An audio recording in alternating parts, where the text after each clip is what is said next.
अस्सलाम वालेकुम। मेरा नाम है कामरान समीर और आप देख रहे हैं आइडियल इन्फो।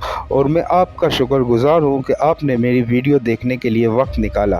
दोस्तों, अगर असदुल्ला गालिब के बारे में ये कहा जाए कि उर्दू ज़बान में आज तक इनसे बड़ा शायर कोई पैदा नहीं हुआ तो ये गलत बात नहीं होगी।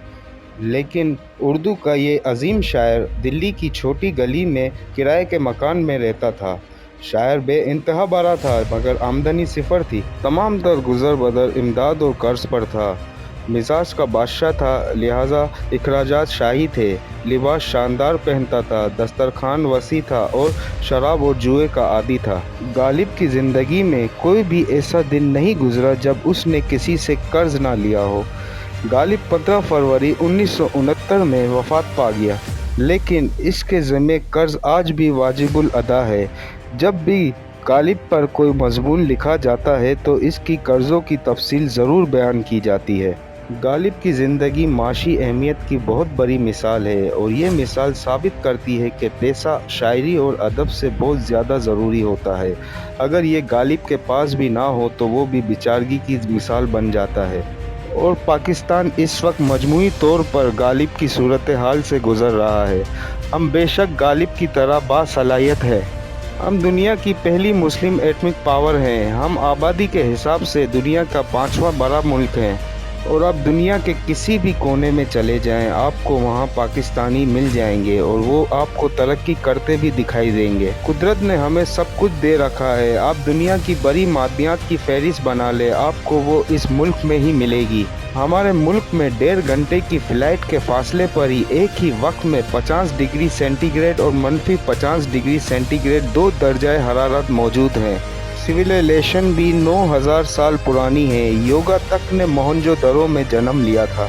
दुनिया को नीला रंग हमने दिया था। दुनिया की दूसरी बड़ी कान नमक की पाकिस्तान में है। दुनिया के सिर्फ 10 मुल्क हैं जिनके पास तमाम जोग्राफी अकाया मौजूद हैं और पाकिस्तान उनमें से एक है। ये मुल्क हर किस्म के हादसे में भी सर्वाइव कर जाता है और इस मुल्क का हर शख्स इससे मोहब्बत भी करता है, इसे फलता फूलता भी देखना चाहता है। लेकिन ये मुल्क इसके बावजूद भी इंतहाई काबिल तर्स से सूरत हाल का शिकार है, क्योंकि हमने कभी इस हकीकत का तज़किया नहीं किया।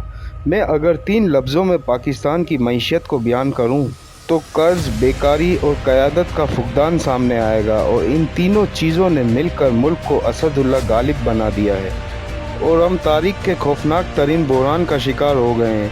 दोस्तों, आज आप ये पल्ले बांध लो कि हम कल 2023 में 2022 को याद करेंगे और एक लंबी आह भर कर कहेंगे, वाह 2022 क्या शानदार साल था। मुल्क में महंगाई थी लेकिन कम से कम चीज़ें मौजूद थी। लेकिन आज हम सारा दिन लाइन में खड़े रहते हैं और शाम को खाली हाथ वापस आते हैं। आप ये बात भी अपने जहन में रख लें कि हमारा आने वाला वक्त आज के वक्त से ज़्यादा मुश्किल होगा। लिहाजा आप आज ही से इसकी तैयारी कर लें, क्योंकि मईशत को चलाना मुफ्ता इस्माइल के बस की बात नहीं, क्योंकि ये मईशत को समझते ही नहीं और इनका रवैया भी गैर संजीदा होता है। ये चलते चलते जुगत मार देते हैं और ये जुगत मईशत का और मज़ीद बेड़ा गर्क कर देती है। शौकत तरीन इनके मुकाबले 100 दर्जे बेहतर थे। वो वाकई मुल्क चला रहे थे। मुफ्ता इस्माइल का ख्याल था कि वो IMF को राज़ी कर लेंगे, लेकिन IMF नहीं मान रहा। ये समझ रहे थे कि डॉलर और स्टॉक एक्सचेंज को कंट्रोल कर लेंगे, लेकिन ये अंदाज़ा भी लॉलीपॉप साबित हुआ। डॉलर आउट ऑफ कंट्रोल हो गया, स्टॉक एक्सचेंज भी डूब गया। इनका ख्याल था कि सऊदीया और चीन इनकी मदद करेंगे, लेकिन चीन के सदर से भी हमारा राब्ता ना हो सका। वज़ीर आज़म मियाँ शहबाज शरीफ 28 अप्रैल को सऊदी अरब के दौरे पर गए, लेकिन सऊदी वली अहद ने इनको घड़ी, हार और एक अंगूठी देकर वापस भेज दिया। लिहाजा ये दौरा भी नाकाम रहा। हुकूमत को कतर से भी तवक्को थी। मियाँ नवाज शरीफ की कोशिशों से कतर से $3 बिलियन की LNG उधार देने और 2 बिलियन कर्ज देने का वादा किया गया था, मगर ये वादा भी पूरा नहीं हुआ और यूं मुल्क माशी गर्दाब में फंसता चला गया। चुनांचे दुनिया में फौरी तौर पर पेट्रोल सस्ता नहीं होता, पाकिस्तान के IMF के साथ मुज़ाकरात कामयाब नहीं होते और चीन, कतर और सऊदी अरब हमारी मदद नहीं करता तो हुकूमत 2 महीनों में नया बजट पेश करने पर मजबूर हो जाएगी और पेट्रोल 300 रुपये लीटर, डॉलर 250 रुपये और स्टॉक एक्सचेंज 20,000 पॉइंट पर आ जाएगी। और वज़ीर ख़जाना भी चेंज हो जाएगा और महंगाई का सुनामी आ जाएगा। हुकूमत इससे निकलने के लिए बिजनेस में सनअतकारों और सरमायादारों को मज़ीद टाइट भी कर देगी। ये सब पहले ही तंग हैं, ये इस काम छोड़ देंगे और यूं बेरोज़गारी के बाद महंगाई का अज़ला भी गलियों में आ जाएगा।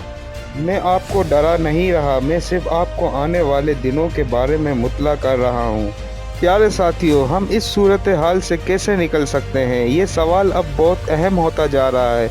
आप इस हुकूमत को साइड पे रखें, इनसे कुछ ना होगा और अपनी अपनी ज़िंदगियों को इनफराती सतह पे रीशेप करना शुरू कर दें।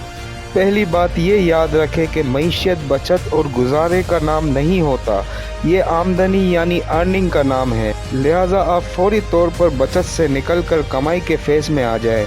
आपके ख़ानदान के कम से कम आधे अफराद को कमाना चाहिए। आपके बच्चे अगर तालीम हासिल कर रहे हैं या छोटे हैं फिर भी इनको कमाना चाहिए। ये फालतू वक्त में कोई ना कोई स्किल सीखें और चंद हज़ार रुपए ही सही लेकिन कुछ ना कुछ ज़रूर कमाएं। आप खुद भी वक्त ज़ाया करने के बजाय अपनी आमदनी में इजाफे का बंदोबस्त करें। दूसरा, आप बिला वजह फ़जूल खर्च बंद कर दें और फ़जूल खर्च करने के बजाय आप ये रकम अपने ख़ानदान की सेहत और ट्रेनिंग में लगाएं ताकि आप लोग मज़ीद कमा सकें। आप खुराक का मुस्तकिल बंदोबस्त कर लें।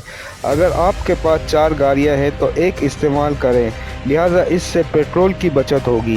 बिजली और पानी की बचत भी शुरू कर दें। हम 20 साल पहले भी एसी के बगैर ठीक ठाक ज़िंदगी गुजार रहे थे, आज ऐसा मुमकिन क्यों नहीं। बिजली की कीमत अनकरीब 40 रुपये फ़ी यूनिट पहुँच जाएगी। आप उस वक्त एसी बंद करने पर मजबूर हो जाएंगे। आप आज से ये काम शुरू क्यों नहीं करते ताकि आपको कल ज़्यादा तकलीफ़ ना हो।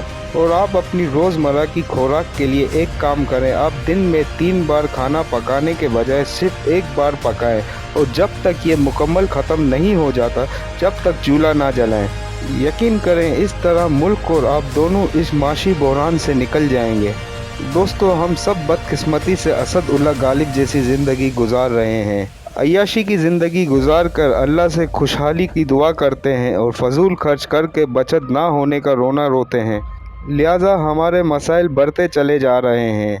हम इस तरह के हालात में भी अच्छी और खुशहाल ज़िंदगी गुजार सकते हैं, क्योंकि ये भी याद रखें 2023 2022 से ज़्यादा मुश्किल होगा और आज हम 2023 में 2022 को याद कर कर रोएंगे। इस बात को ज़रूर सोचिएगा। जी तो साथियों, ये थी हमारी आज की इंतहाई अहम और सबक आमोज़ वीडियो। अगर वाकई आपने इस वीडियो से कुछ सीखा है तो इस वीडियो को लाइक करके अपने दोस्तों के साथ शेयर कर दें ताकि वो भी इस आदत को अपना कर मुल्क को बहरान से निकाल सकें। इंशाल्लाह आपसे मुलाकात होती है अगली वीडियो में। जब तक अपना बहुत ख्याल रखिएगा। अल्लाह निगहबान।